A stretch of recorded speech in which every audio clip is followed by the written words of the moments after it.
Ce rosebud est tout simplement génial. D'accord. Ok. Et les autres, vous voulez ajouter quelque chose? Alors, je vous laisse le temps de réfléchir. Vous réfléchissez pendant que vous écoutez l'histoire que je vais vous raconter.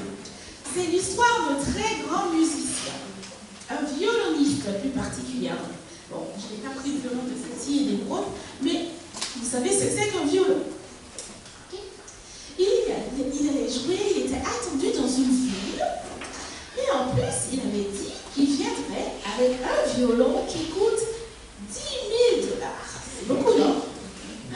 Alors les spectateurs, les gens du village étaient impatients d'écouter ce violoniste jouer avec un violon de 10 000 $. Ils se disent, oh là là, ça va être bien, ça va être beau, ça va être super.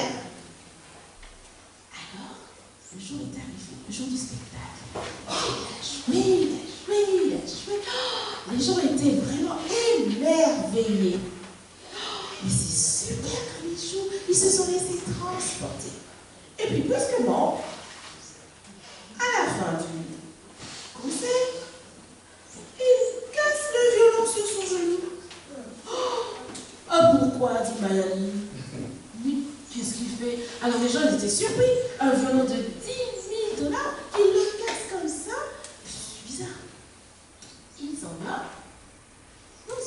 et il revient, et il dit, voilà le violon de 10 000 $. Le violon que je viens de casser ne m'a coûté que 2 $.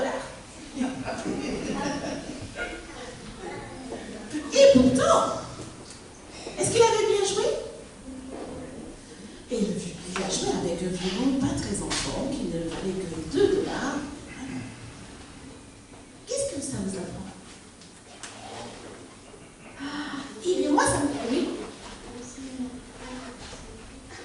Même si on n'y arrive pas, il faut persévérer. C'est très bien. Et ça me fait penser à Gédéon. Gédéon qui était devenu roi, mais il se sentait faible et incapable. Et il a prié, et vous savez, il est devenu un roi puissant, Gédéon. Parce qu'il s'est remis entre les mains de Dieu. Parce que mon histoire s'intitule « Entre les mains du maître ». Vous êtes entre les mains de quel maître?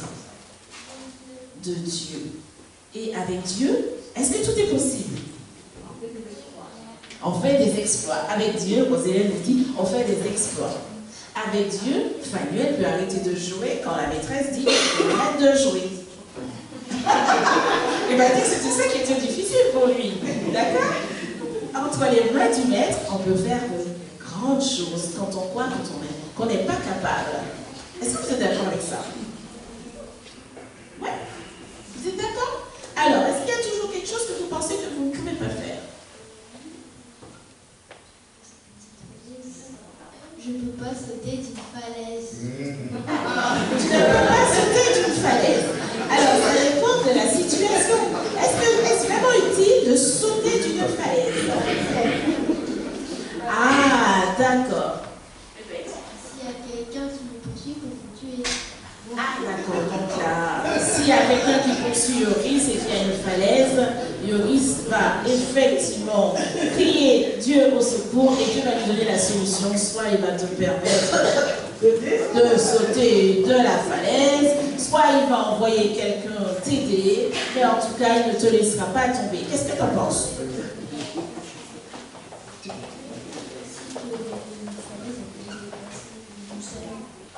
Wow.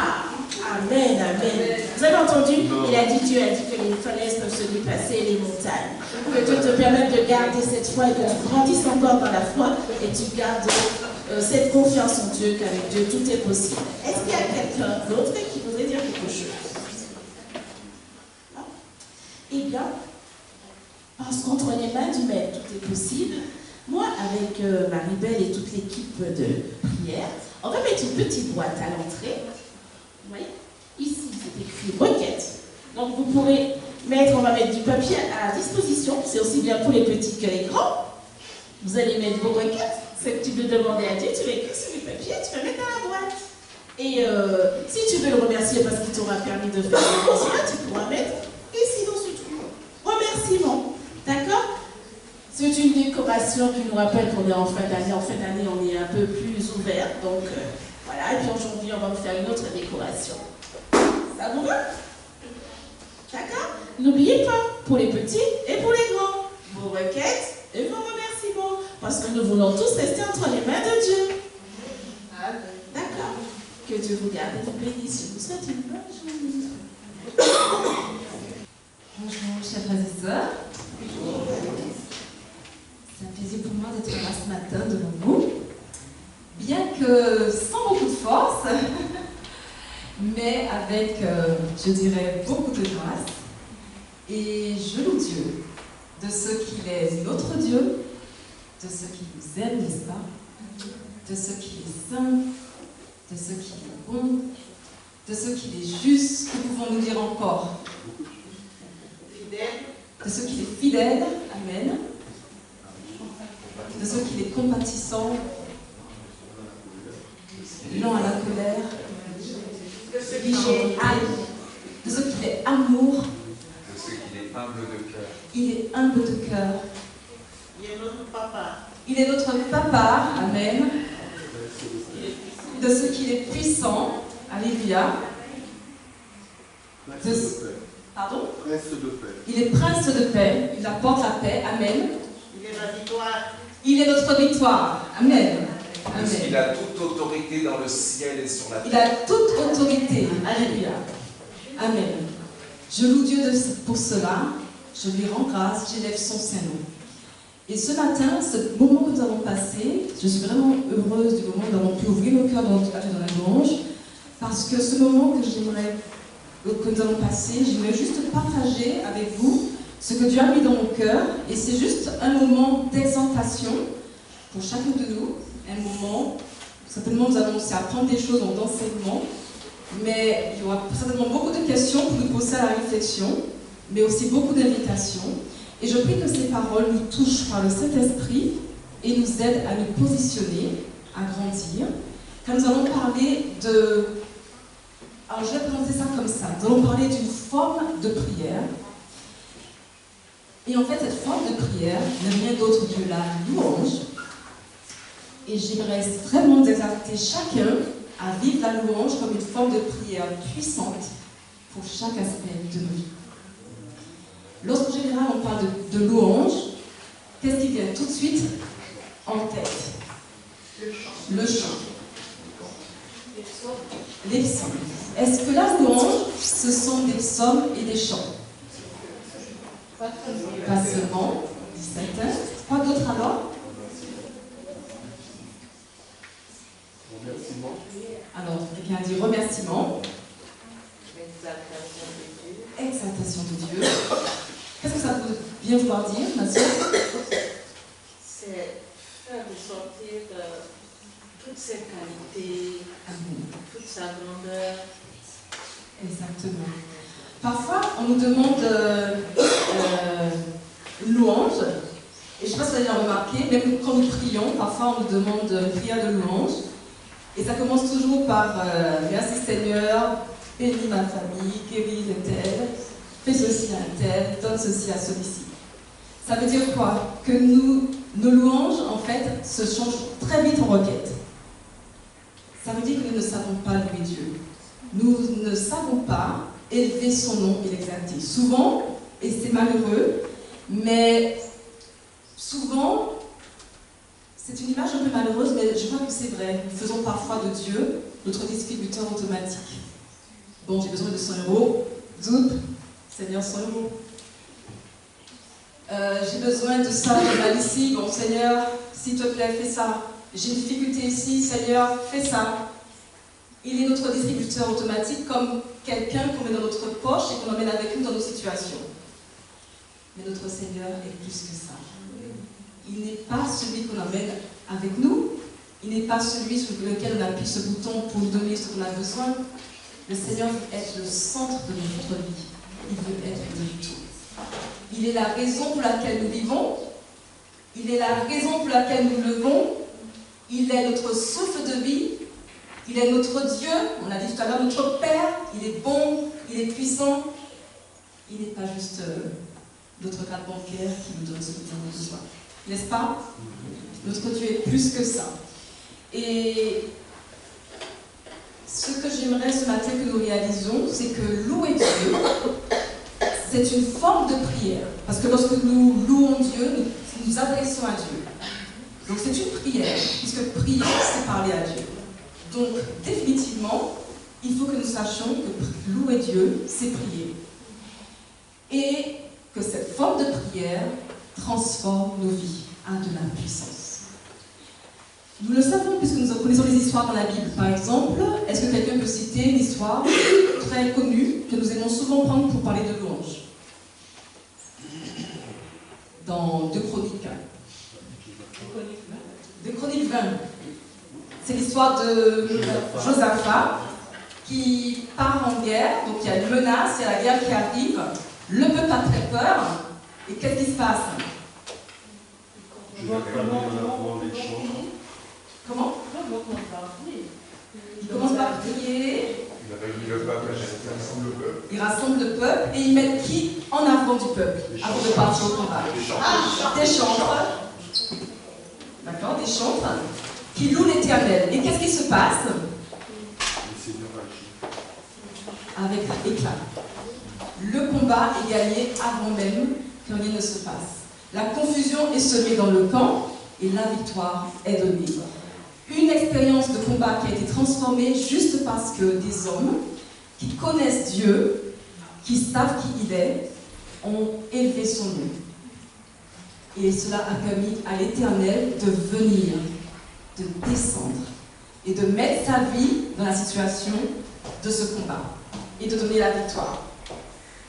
Et aujourd'hui, bien sûr, même s'il y a encore des combats physiques, malheureusement, notre monde est bouleversé, on apprend encore des guerres, encore des guerres, encore des guerres.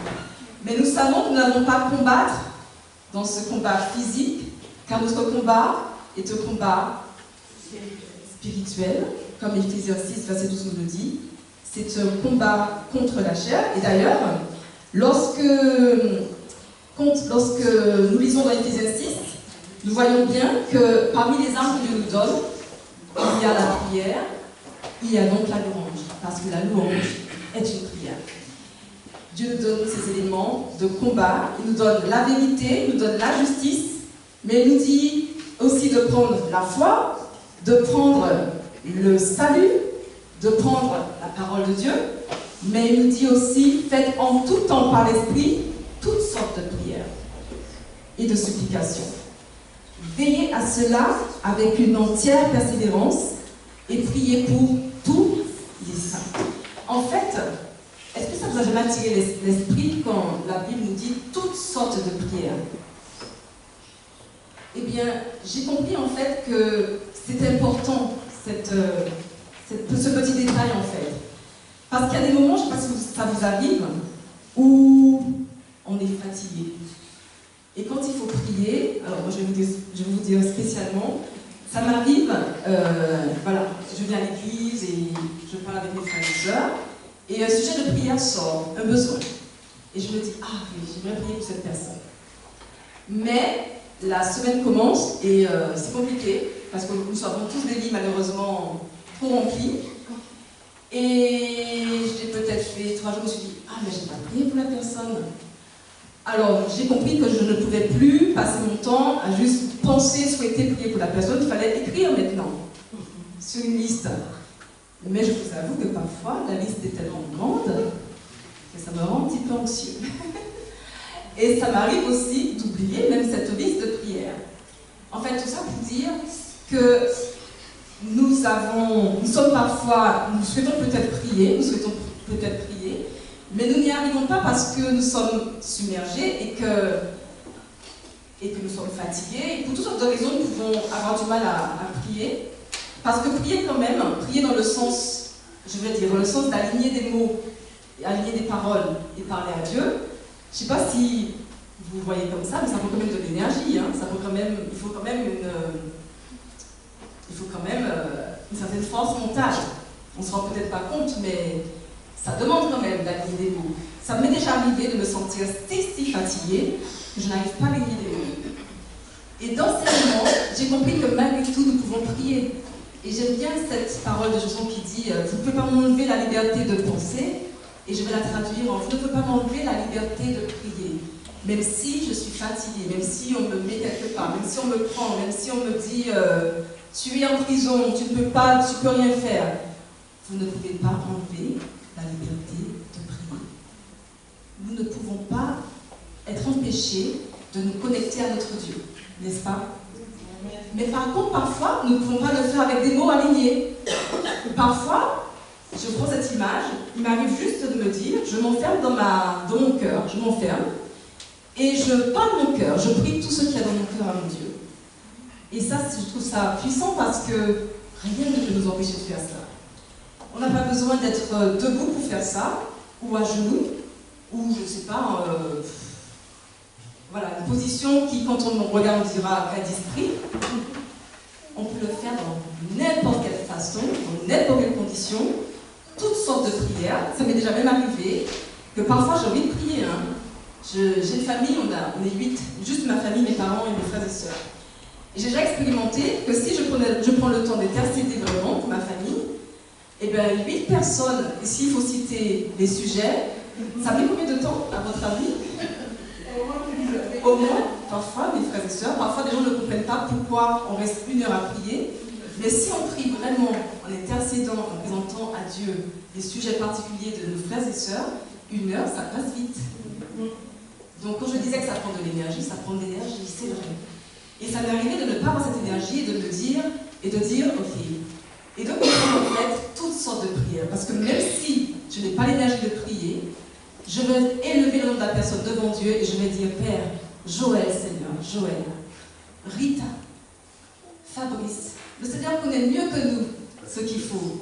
Jean, Patrick, Seigneur, Patrick, Anastasia, Seigneur, s'il te plaît, Anastasia.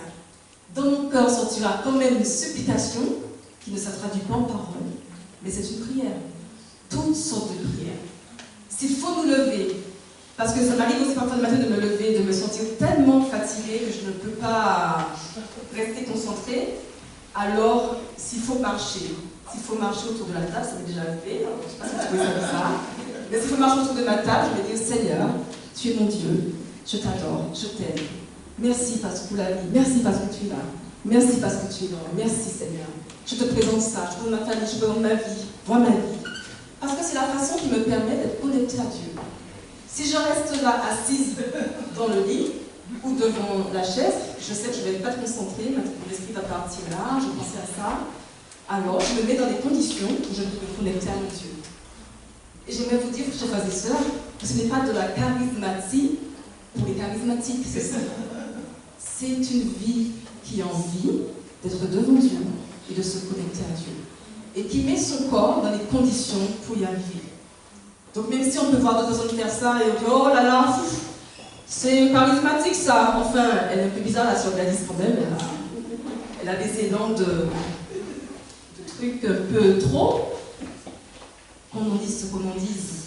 Mais moi, je sais que dans ces moments, pour me connecter à mon Dieu, j'ai besoin d'être dans cette vibration.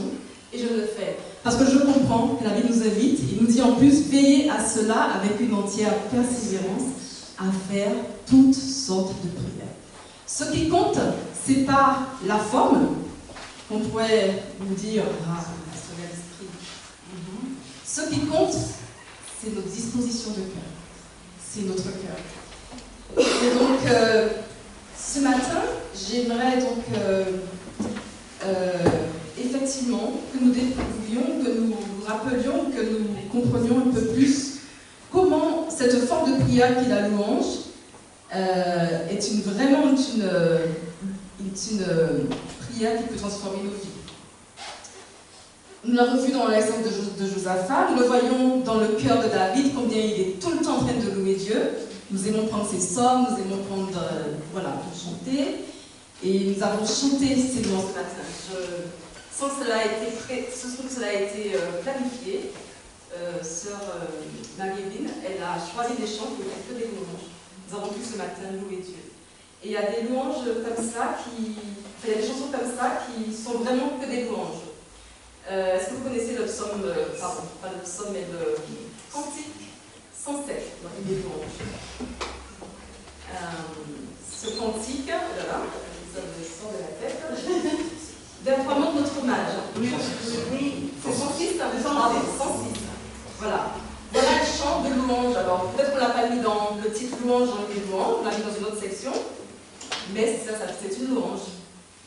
parce que c'est un chant qui ne fait qu'élever Dieu, qui fait qu'élever qui il est, ses caractéristiques et ses œuvres, ce qu'il fait. Maintenant, il y a d'autres chansons, quand on nous demande le chant de louange, souvent on va prendre d'autres chansons. On va prendre par exemple Prends ma vie, elle doit être à toi seul au divin maître. C'est un chant qui est une prière, mais on ne peut pas dire en soi que c'est une louange. C'est un chant où on vient se consacrer, nous remettre entre les mains de Dieu. Et la louange, en fait, elle est quand même intrinsèquement liée à la prière, en fait, au fait d'intercéder, de faire des demandes à Dieu, de remettre nos cœurs. Mais je voulais juste qu'on voit la différence. Il y a des psaumes qui sont des psaumes de louange, mais il y a des psaumes qui ne sont pas des psaumes de louange. Est-ce que vous avez déjà remarqué ça? Oui. J'aime bien le psaume 107, par exemple. Je vous invite à le prendre, par exemple, avec moi. Psaume 107.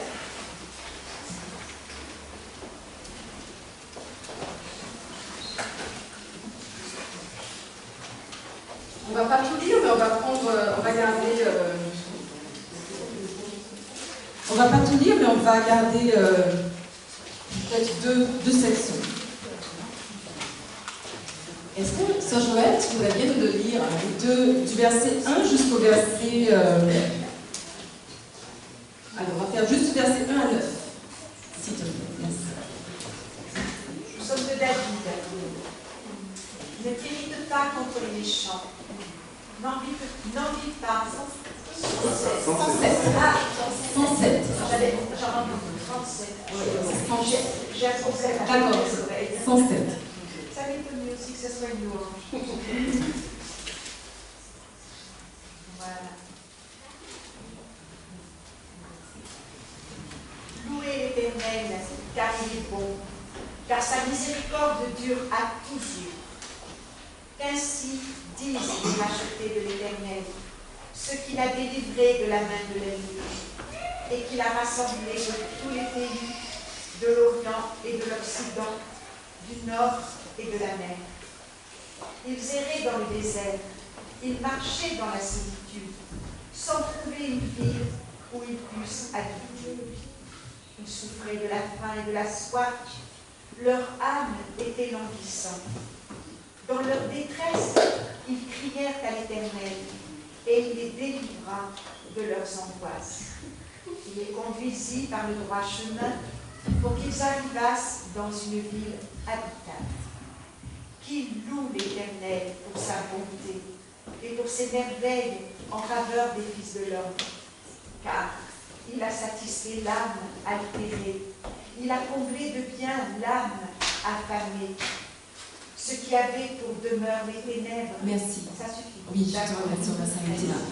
Voilà, c'est un psaume qui a plusieurs sections et qui va à chaque fois raconter une situation humaine de malheur, soit que les gens se sont mis dans ce malheur, soit qu'ils ont rencontré ces situations de malheur, de difficulté, et comment Dieu à chaque fois est intervenu lorsque l'homme a crié à lui. Et à chaque fois, c'est une invitation qu'il célèbre l'Éternel pour sa bienveillance et pour ses merveilles en faveur des fils de l'homme et pour ses merveilles en faveur des humains. Donc c'est un psaume, il y en a beaucoup des psaumes de louange, mais j'aime bien celui-ci parce que je trouve que parfois, lorsque nous intercédons, nous pouvons aussi nous identifier à ces psaumes et élever le nom de Dieu et parler en fait ses paroles. Et tout à l'heure, je voudrais aussi qu'on parle de ça, parler des paroles de Dieu, parler de ces paroles de la Bible. Donc en tout cas, on a vu ces exemples et je voulais prendre des exemples concrets pour vraiment montrer que dans ces moments-là, dans ces psaumes, dans ces louanges, dans ces choses qu'on dit, nous élevons Dieu. Et on ne sommes plus focalisés sur nous, sur notre problème. Ce n'est pas que le problème n'est pas là, mais ce n'est pas ce qui fait l'objet de notre attention à ce moment-là. Ce qui fait l'objet de notre attention, c'est qui est Dieu, ce qu'il fait, ce qu'il a fait, ce qu'il fait, ce qu'il fera, ses capacités, son caractère, sa beauté, d'accord? C'est ce qui, en fait, habille et construit cette louange. La semaine dernière, par exemple, nous avons vu avec la sœur Roselène que Dieu était celui qui nous habille, qui nous revêt du vêtement de justice, qui cache notre nudité, qui change notre sort. Et Cette vérité, que nous la comprenons, quand elle nous touche, quand elle a du sens dans nos vies, devient désormais une louange. Quand nous pouvons dire à Dieu merci, parce que tu ne nous laisses pas nus, tu nous as revêtus de ta justice. Tu ne veux pas que nous soyons dans ce vêtement de honte, mais tu veux nous revêtir de ta grâce. Tu es saint, tu es bon. Donc pour cela demande de connaître bien sûr Dieu, de savoir qui il est, de l'expérimenter, de le vivre, de ne pas juste avoir entendu, comme disait Job, mes oreilles ont entendu parler de toi, mais maintenant je te vois. Lorsque nous passons de la dimension de entendre à voir, c'est une autre dimension. Nous connaissons davantage Dieu, et dans ces moments-là, nos cœurs peuvent élever son nom. Nous pouvons proclamer ce que nous avons appris de lui, ce que la parole nous a montré de lui, ce que l'Esprit de Dieu nous a enseigné de lui. Et la louange devient alors non pas un moment spécial lors du programme du sabbat matin, mais ça devient un mode de vie, un style de vie, un cœur qui se connecte, une âme qui a à dire à Dieu, qui a à parler. Et je vais prendre un exemple parce que les choses du quotidien nous aident souvent à comprendre les choses spirituelles. Je vais prendre l'exemple de l'état amoureux.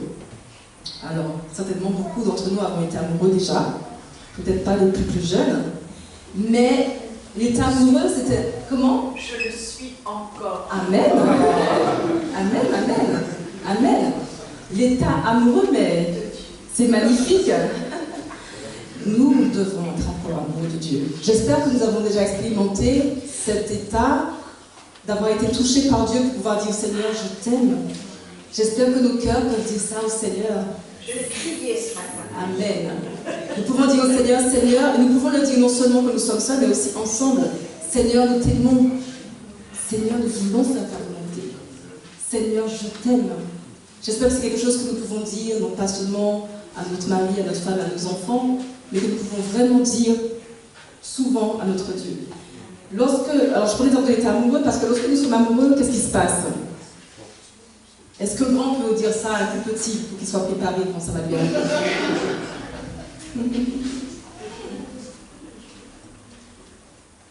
Qu'est-ce que quelqu'un veut bien nous dire? Qu'est-ce qui se passe quand on est amoureux?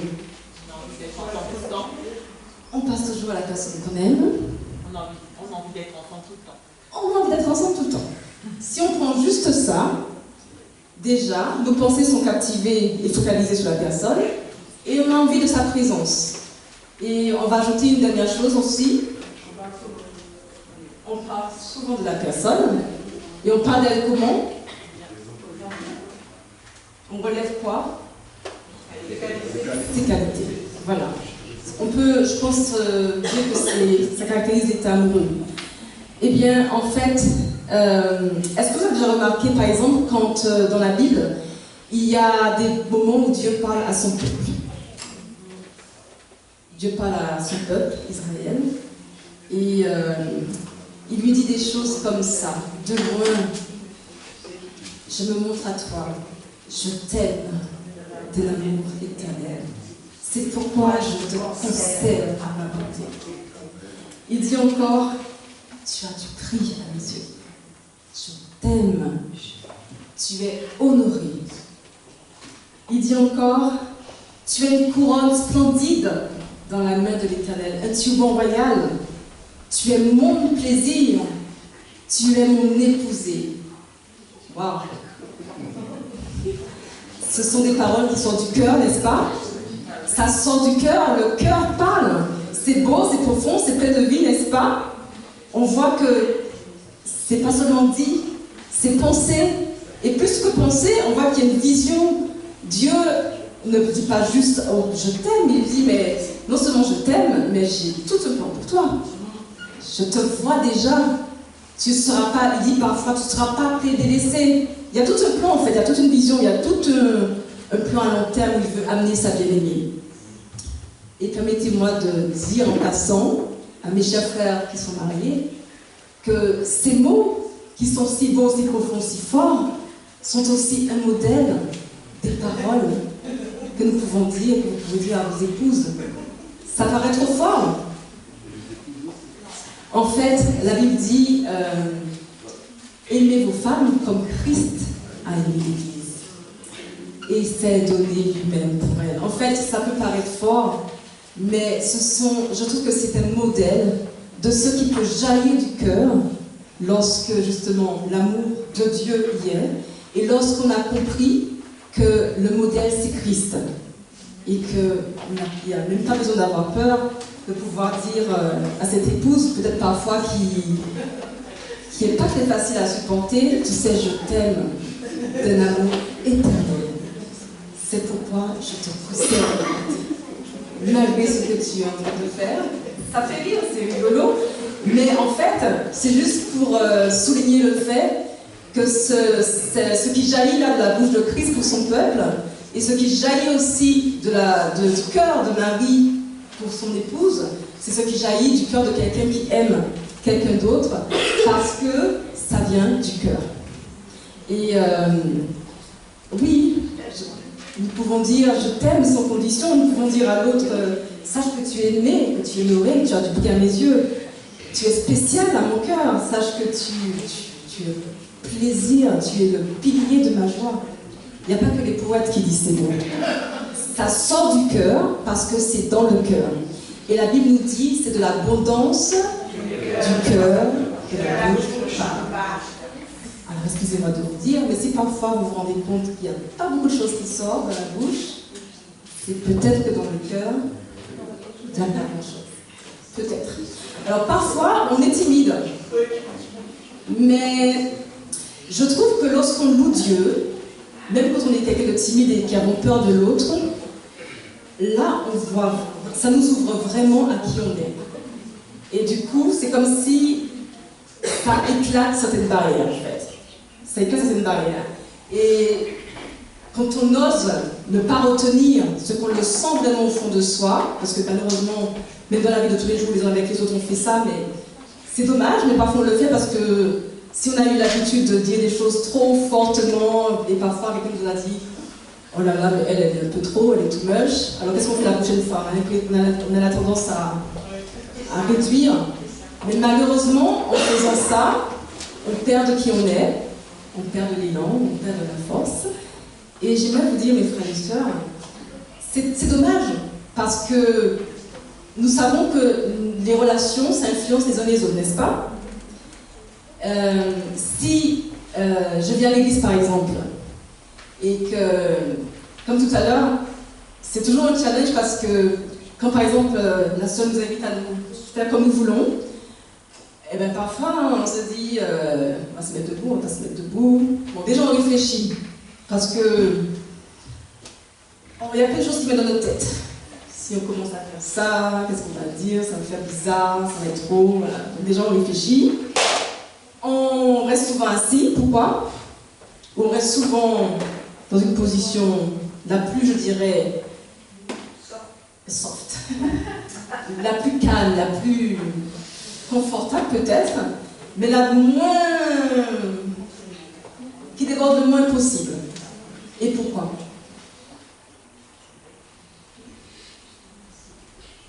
Est-ce que c'est parce que il faut être révérent? Et dans le temps, on ne doit pas bouger, on ne va pas parler, on ne va pas dire... Est-ce que c'est une marque de respect? Est-ce que c'est une marque de révérence? À votre avis? Je vois des visages qui me disent non, je ne crois pas. Ce sont les habitudes dans lesquelles nous nous installons pour être dans le code de ce que nous... Voilà. Pour rester un peu dans ce format qui ne dérange pas trop. Parce que si je viens un matin et que je dis « Mon Dieu est vivant, alléluia !» ce geste que je fais, il sort de mon cœur. Et je crois que si je le fais comme ça, vous sentez que ça sort de mon cœur et que ça honore le Seigneur. Mais on n'est pas habitué à faire ça. Alors qu'est-ce qu'on dira? Sur Gladys, ouais, bon, elle est too much. Mais par contre, comme tout le reste du monde dans la salle reste dans une position plus... ça nous semble plus confortable. Et alors, on reste comme ça. Mais permettez-moi de vous dire qu'il y a un endroit où la mort contamine. C'est un peu fort. dans ces endroits, c'est dans nos assemblées. Si, parce qu'en fait, si je vois mon frère faire ça, ou si moi je sens dans mon cœur que j'ai envie de louer Dieu mais que je ne le fais pas, et donc je retiens ces choses en moi, je ne l'exprime pas, je reste au fur et à mesure, qu'est-ce qui se passe? Je ne fais jamais. D'ailleurs, ça se voit souvent, parce que lorsqu'on arrive dans les églises, je suis désolée, mais parfois on dirait, oh là là, ces gens, ils disent que Dieu est bon, mais on dirait que... D'accord? Donc, on est dans la mort, dans notre expression, et ça se contamine. Parce que quand Céline va me voir, elle va dire, oh, Gladys n'y va pas, donc j'y vais pas. Enfin voilà. Et donc du coup, on s'empêche l'un et l'autre de vivre et d'exprimer ce qu'il y a dans notre cœur. La mort contamine l'assemblée, et l'assemblée. Et dans le grand piège de nos assemblées, frères et sœurs, c'est que nous ayons quoi? L'apparence de la piété. Mais à l'intérieur, il n'y a pas de force. À l'intérieur, si on prend d'autres exemples que Dieu a utilisés, Jésus a utilisé surtout, c'est des exemples forts qu'il a utilisés. Il a utilisé l'exemple sépulcre blanchi. C'est beau. Il était pour les pharisiens, ma soeur, c'est vrai. Mais c'est le piège dans lequel nous pouvons nous aller. C'est pour ça que je prends cette référence. C'est le même piège que nous avons. C'est beau à l'extérieur, c'est blanc. Waouh, beau sépulcre. Mais à l'intérieur, qu'est-ce qu'il y a? C'est pourri. C'est la pourriture, c'est un corps décomposé, on est d'accord? Donc c'est ce qui est le piège auquel moi, je le crie parfois. Je le crie avec mon cœur. Parce que je ne veux pas être dans une assemblée, ou être moi-même, quelqu'un dans une assemblée qui vit quelque chose qui, lorsqu'on me regarde, on dit « Ah, la sœur, ah ouais, t'as vu, elle reste toujours bien, elle est comme ça, elle est comme ça, elle est comme ça. » Mais ensuite, quand Jésus reviendra, il me dira « C'est bien, tu as chassé les démons au nom, tu fais des miracles, mais je ne te connais pas. » Parce que dans la forme et dans les actions, nous pouvons faire beaucoup de choses, mais être dans la mort, est-ce que vous comprenez ça? La mort. Et la mort contamine. Mes frères et sœurs, j'aimerais que nous ne restions pas dans cette mort, dans le sens où nous n'ayons pas peur de partager et de parler notre cœur. Parce que l'Esprit de Dieu parle à notre cœur et répond dans nos cœurs des choses. Ces choses, ça bouillonne en nous parfois parce qu'il veut que nous le donnions à l'Église. Parce que l'Église, il a un plan à faire avec l'Église, il a un but à faire.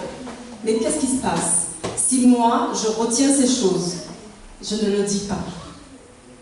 Si j'empêche à la flamme de passer et que je reste dans cette mort, qu'est-ce qui se déverse sur l'Église? La vie ou la mort?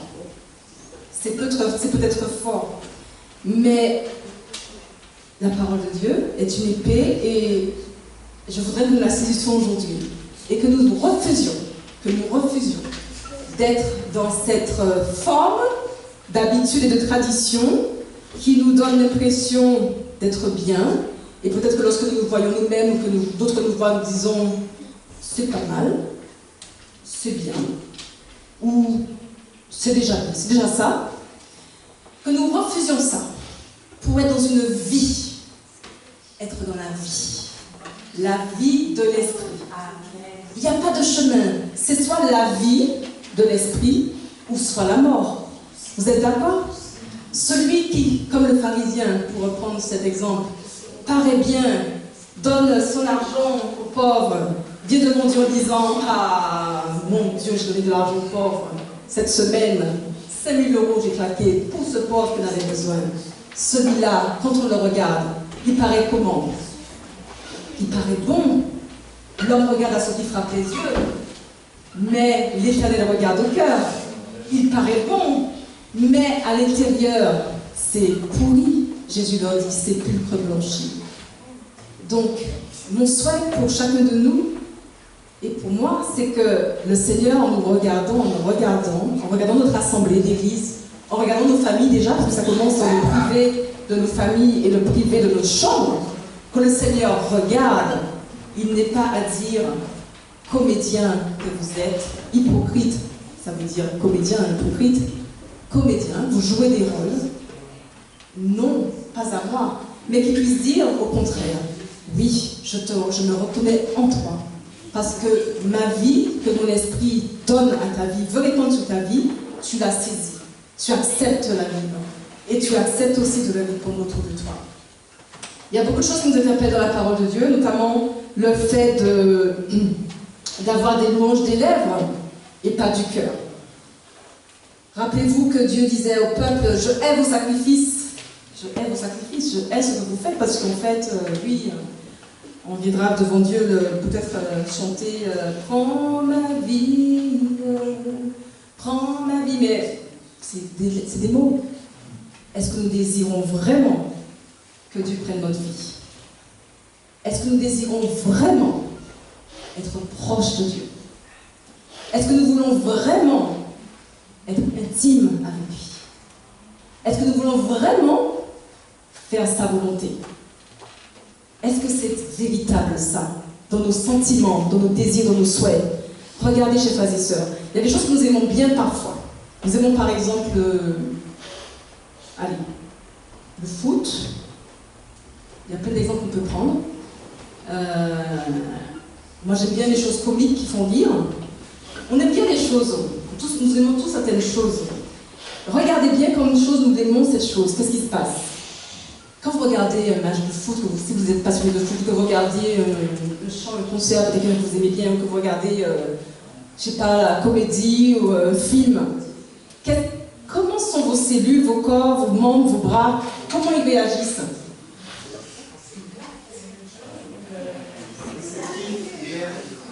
Il y a de l'excitation, il y a de la vie, non? Ça sort en fait, ça déborde, on a envie d'appuyer, on a envie de donner, on a envie de... Voilà, ça sort. On sent, quand on nous regarde, qu'il y a du plaisir à faire cette chose. Est-ce que nous avons vraiment du plaisir à être dans la présence de Dieu? Est-ce que nous sommes vraiment...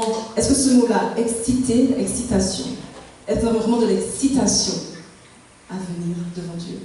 Déjà dans nos chambres, dans notre lieu privé, et ensuite à l'église.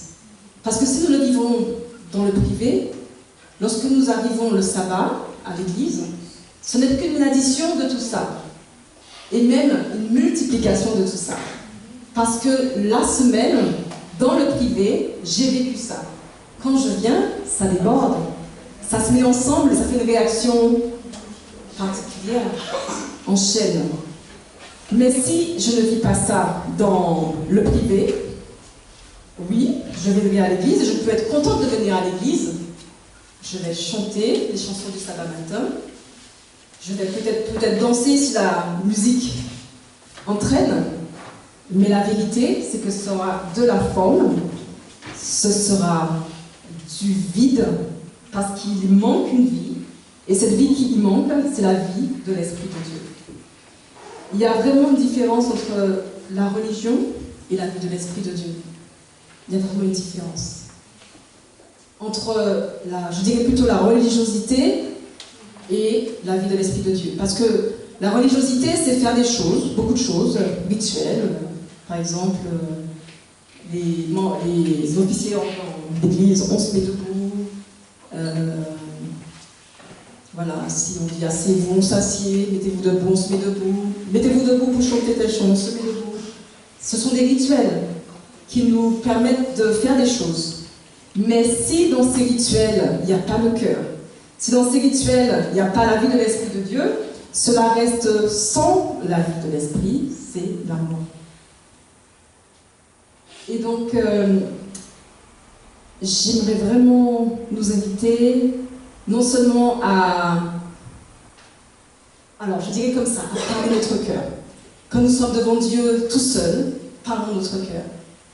Quand nous sommes aussi ensemble, en assemblée, laissons parler notre cœur et dire à Dieu vraiment qui il est, ce que nous avons compris de lui qu'il est, ce que nous avons vécu avec lui dans la semaine. Laissons parler nos cœurs dans cet élan amoureux, dans cet élan d'amour qui a été nourrie parce que nous avons expérimenté ce Dieu, nous avons vu qui il est, nous avons senti qui il est, nous avons vu sa main avec nous. Ce matin, je vous parle, mais dans la semaine, c'était terrible pour moi parce que je travaillais comme rien du tout, je n'en pouvais plus à la fin. Mais je passais la semaine, je prenais le temps de préparer ce message, je passais la semaine en disant au Seigneur, Seigneur, je sais que tu vas le faire, parce que je te connais. Moi, je me sens trop faible pour toujours venir parler à l'assemblée. Je me sens toujours incapable. Mais je fais quand même ce que je peux, parce que je sais que tu vas le faire. Tu as déjà fait comme ça, tu as déjà expérimenté ça. Et si je viens donc ce matin devant vous, c'est pas parce que j'ai de l'aura, j'ai de la force, je sais faire, ça n'a rien à voir avec ça. C'est parce que Dieu fait. Et quand je finis ce message, je peux dire, Seigneur, gloire à toi. Et jamais je peux dire, ouais, tu t'es bien débrouillé. Parce que je sais que Dieu m'a donné des dons déjà. Oui, c'est vrai, il m'a donné des dons. Mais ces dons, c'est pour sa gloire. Et ces dons, c'est lui qui m'a donné. Je peux dire comme Paul, malheur à moi si je ne le dis pas. Malheur à moi, parce que si je n'utilise pas ces dons, dans quel état est l'Église? Oui, demain je pourrais partir, mais je veux être contente de dire, Seigneur, ce que tu as déposé dans mon cœur, je vais verser dans l'Église, selon le don que tu m'as donné. Et donc, même si c'était très très dur, parce que ça fait 2 mois où je n'arrête pas de travailler, parce que j'ai des délais à respecter ici très très compliqués, et que je passe mes journées devant l'ordinateur, et que c'est un moment où je n'en peux plus, et que pour préparer le message, il fallait à nouveau que je sois devant l'ordinateur, et je me disais, waouh, ça fait double ordinateur, je n'en peux plus. Malgré tout, je savais que je pouvais m'appuyer sur le Seigneur, parce qu'il avait mis en moi, dans mon cœur, quelque chose à partager, et qu'il le ferait. Et nous pouvons vraiment dire à la fin, loué soit le Seigneur. Oui, cette prière qui sort du cœur, cette prière qui n'est pas juste des lèvres, cette prière qui sort de l'élan que nous avons pour notre Seigneur, et qui élève son nom, qui dit qui il est. Cette prière la transforme, mes amis. Ce n'est pas le fait de dire nos requêtes qui feront que nos situations changeront. C'est le fait d'élever le nom de Dieu. J'aimerais vraiment que vous vous rappeliez Josaphat quand il est venu dans l'assemblée et qu'ils ont élevé le nom de Dieu, comment le Seigneur est venu. Quand nous venons ensemble dans l'assemblée et que nous élevons le Seigneur vient. Alors vous me direz, oui, mais le Seigneur est déjà là. Il est là. Le Seigneur vient. Ça veut dire que si nous l'exaltons parce qu'il est puissant, à ce moment-là, il vient manifester sa puissance. Si nous l'exaltons parce qu'il est bon, il nous permet de voir qui il est. Parce que son nom, qui il est, et que nous invoquons, que nous exaltons, nous permet de manifester cette chose même, ce caractère même que nous élevons. Donc, ce n'est pas juste des mots que nous disons, ce n'est pas une belle musique, ce n'est pas un beau somme. C'est des cœurs qui ont compris qui est notre Dieu, sa grandeur, sa majesté, et qui viennent dire « Seigneur, je t'adore », qui viennent proclamer « Ton amour me guérit, ta main me touche, tu combats dans cette affaire. » Et peut-être que je vis un truc compliqué à la maison, avec les enfants, avec mon mari, mais je peux dire au Seigneur « Je sais que tu combats dans cette affaire. Tu es ma force et mon bouclier. Je m'appuie sur toi. » Qui peut dire au Seigneur, tu es le Dieu de ma vie. Tu es celui qui garde mon cœur. Peut-être que parfois je regarde dans mon cœur et je vois qu'il manque des choses dans mon cœur. Ça m'arrive quand j'examine, et nous nous examinons tous, je crois. En tout cas, nous le devons. Nous voyons que nous avons du mal à aimer en réalité. Nous avons envie, mais un côté de nous, c'est un peu dur quand même. Parce que nous n'avons pas appris, parce que nous sommes un peu sauvages, parce que... pour tant de raisons. Parce que l'autre, il est un peu difficile. Et donc, moi, ça m'arrive de me rendre compte qu'il manque de la flamme, en fait. Je veux aimer, mais dans ma tête, mais dans mon cœur, c'est compliqué. Quand je regarde dans mon cœur et que je vois qu'il manque justement ce cœur de Dieu, il manque cette fibre-là, cette vibration. C'est de pouvoir venir devant Dieu et lui dire, Seigneur, je loue ton nom, parce que tu ne veux pas me laisser dans cette nudité. Tu veux me revêtir de ton amour. Je te loue parce que tu as donné ton fils Jésus pour qu'il meure, pour que ce que j'ai dans mon cœur là, ce vide, soit transformé, ce désert devienne une rivière. Donc aujourd'hui, je me sens faible, mais je proclame et je déclare au nom de Jésus-Christ que dans ma vie jaillisse ton amour, que dans ma vie jaillisse ta joie, que dans ma vie jaillisse cette capacité à aimer et à toucher mon frère, ma soeur. C'est ce cœur qui peut dire au Seigneur, je loue ton nom, tu es le Dieu puissant. Rien n'est trop difficile pour toi. Il n'y a pas de situation que je vis qui ne peut pas être touchée par ta main. C'est ce Dieu qui peut dire à toi toute sagesse et toute puissance, et pardon, c'est ces mots, ce cœur qui peut dire à Dieu, à toi toute sagesse et toute puissance, qui te résisterait? Tu as dit à plusieurs reprises, Seigneur, que la puissance t'appartient. Lève ton bras puissant dans cette situation. Que l'on puisse voir que tu es Dieu. Que ta grandeur et ta splendeur soient manifestées dans telle situation de ma soeur, dans telle situation de mon frère. Ou alors que nous sommes sur un lit d'hôpital ou dans la maladie ou dans des situations compliquées, de pouvoir dire, Seigneur, je sais qu'au terme de ma vie, toi qui as ressuscité le Seigneur Jésus, tu me ressusciteras aussi par ta puissance. C'est ce cœur qui peut dire au Seigneur, tu dépasses tout ce que je pourrais désirer sur la terre. Tu es tout ce que je veux. Je te remercie parce que tu as choisi de demeurer au milieu de ton peuple. J'aimerais vous dire ce matin, mes frères et sœurs, qu'il n'y a aucune circonstance dans laquelle nous ne pouvons pas louer le Seigneur. Lorsque nous nous sentons faibles, quand nous voulons un changement, quand nous avons besoin de pardonner, quand nous avons besoin de transformation, de lutter contre la chair et de vaincre nos addictions, quand nous avons besoin de... quand nous avons des doutes, quand nous avons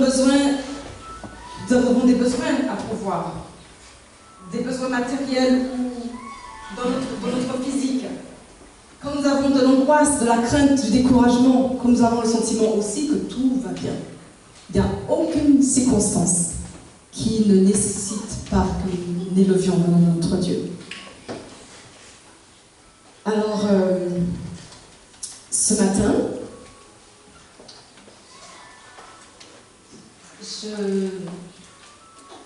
j'aimerais juste que nous gardions à l'esprit que louer notre Seigneur, c'est cette puissance qui nous permettra de gagner nos combats, d'être aussi dans sa présence, juste dans sa présence. Nous pouvons venir devant Dieu et avoir zéro demande, mais juste élever son nom. Et déclarer sur nos vies, déclarer sur l'Église, déclarer sur le monde, déclarer sur nos situations. Ce que la parole de Dieu fait, parce que la parole de Dieu, elle est vie. Se saisir des promesses qu'il a pour nous. Il nous dit que la loi de l'Esprit de Dieu, de l'Esprit de vie, nous libère de la loi du péché de la mort. Or, dans ma chair, je vois que je combats. Oui, je combats. Et je crois, parce que ma foi saisit cela, que la loi de l'Esprit de Dieu m'a libérée de la loi du péché. Alors, peut-être qu'en 2022, j'étais encore accro à certaines choses, mais en 2023, parce que je persévère par toutes sortes de prières, et notamment par cette louange qui élève le nom de Dieu, parce que je sais qu'il est, je sais ce qu'il veut faire dans ma vie, je sais qu'il veut changer et faire tomber les chaînes qui sont dans ma vie. Alors je lève son nom. En 2023, quand je regarde le chemin parcouru, je vois que ce n'est pas la même chose. Je vois que des chaînes sont tombées. Je vois que là où ma volonté était faible, elle a été fortifiée. Je vois que j'ai pu dire non à des choses auxquelles avant j'avais du mal à dire non. Je vois qu'il y a un vrai changement. Je vois qu'il y a une transformation. Voilà, mes frères et sœurs. Que nous nous saisissions de cette louange, de l'élévation du nom de Dieu, de qui il est, pour qu'il se manifeste dans nos circonstances. Il n'y a aucune circonstance dans laquelle il va se magnifier. Je vous invite à élever son nom. Nous allons le faire... alors j'avais souhaité peut-être afficher quelque chose pour que nous le fassions ensemble, mais ça va être compliqué, donc c'est pas grave. Nous l'avons déjà, au début de ce moment, dit et élevé beaucoup de ce qu'il a fait. Je vais juste lire quelques petites choses et ce que je vous inviterai après, c'est, je voudrais chanter une chanson qui parle, une chanson et puis après je vous inviterai à nous mettre deux par deux. Ah oui, oui. Mais à nous mettre deux par deux et à élever le nom de Dieu. Voilà, nous nous mettrons deux par deux et nous serons ensemble, l'un devant l'autre, et nous élevons le nom de Dieu, juste le louer. Voilà. Seigneur, nous proclamons ensemble, Seigneur, nous te louons car tu es notre Dieu. Nous élevons ton nom car tu habites au milieu de nous. Tu es bon, tu es saint, tu es admirable. Nos âmes aiment venir en ta présence et dire que d'un seul cœur que tu es puissant. Tu es saint, tu es puissant dans nos combats. Aucune situation ne te dépasse. Ce que vit ma famille en ce moment ne te dépasse pas. Ma vie, l'Église, ce monde entier, toutes ces choses sont dans tes mains. Tu as donné ta vie pour que nous ne restions pas dans la mort. Tu es venu et tu as connu la mort à notre place. Tu as pris ma faiblesse pour que je connaisse ta force. Tu as pris notre incapacité pour que nous vivions ta vie. Nos âmes te louent et te bénissent. Donne-nous des cœurs qui désirent te louer. Donne-nous des lèvres pures qui te louent en esprit et en vérité. Fais ton chemin et donne du poids à ton nom dans notre Église à louange. Amen.